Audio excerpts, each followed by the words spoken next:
Bonjour, aujourd'hui je viens vous parler des portes qui claquent. La particularité de ce recueil de nouvelles, c'est qu'elles claquent dans chacun des textes, pour différentes raisons, pas que la colère, l'amertume ou autre, mais elles claquent.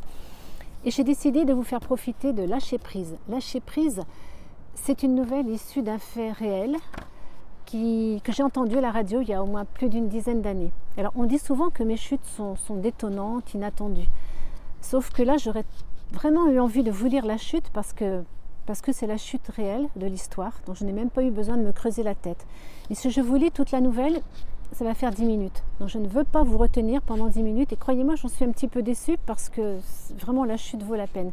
Je vais vous lire la nouvelle jusqu'à un certain point, comme les fois précédentes, parce que j'ai adapté le texte après à la chute. Voilà, ça s'appelle Lâcher prise. Elle est bien, simplement bien, là, maintenant. Le soleil lui chauffe le visage et l'oblige à garder les paupières fermées. Une ondée de douceur, de plaisir, une sensation de bien-être coule dans ses veines. C'est étrange, elle ne comprend pas trop, mais elle prend. Elle n'a pas envie d'ouvrir les yeux. Pour l'instant, elle veut continuer de savourer. Et pour une fois, sans se poser de questions, ne penser à rien. L'avenir, l'occulter, ne pas s'en préoccuper. Chaque chose en son temps. Lorsqu'elle aura décidé de sortir de sa douce léthargie, les événements lui sauteront sans doute à la figure. Le quotidien reprendra ses droits, sa vitesse et tout ce qui va avec. Mais pour l'instant, place à cet engourdissement bienfaiteur, à ce sommeil qui a envie de la gagner, à cette sensation si agréable. Ça ressemble à une gâterie qui lui régalerait les papilles et lui apaiserait l'esprit. Une mousse au chocolat par exemple, ou alors aux minutes qui précède une anesthésie.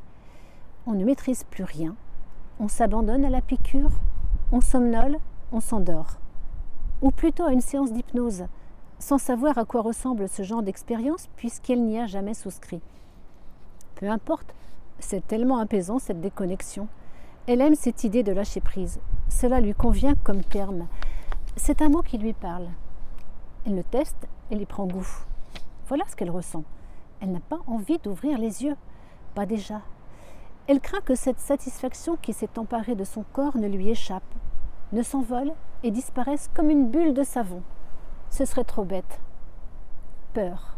Tu as toujours peur, lui répète Jérôme, son mari. C'est vrai, elle l'admet.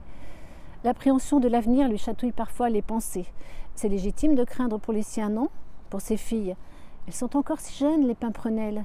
C'est le surnom affectueux donné par leur père. Les pimprenelles? On va faire du vélo? Les pimprenelles, à table.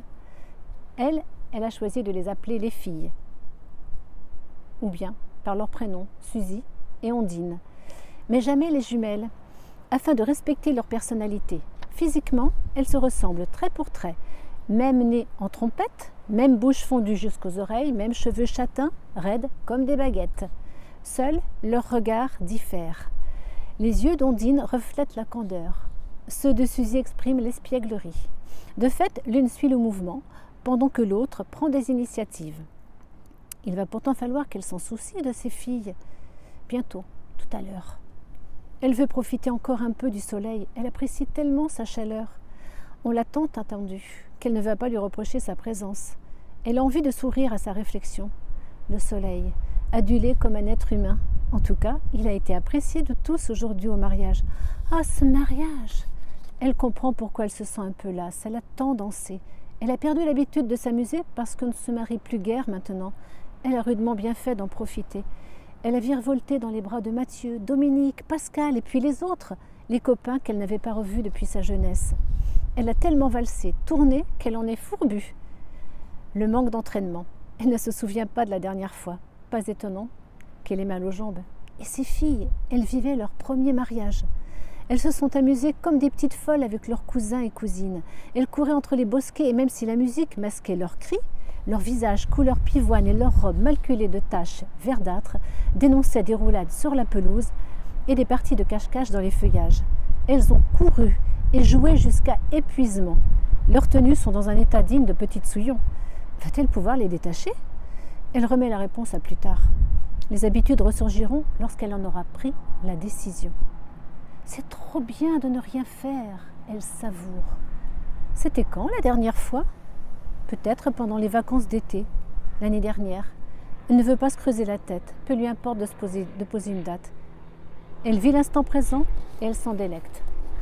Je vous laisse découvrir la fin qui vaut vraiment la peine d'être lue. Bisous, à la prochaine fois, à bientôt.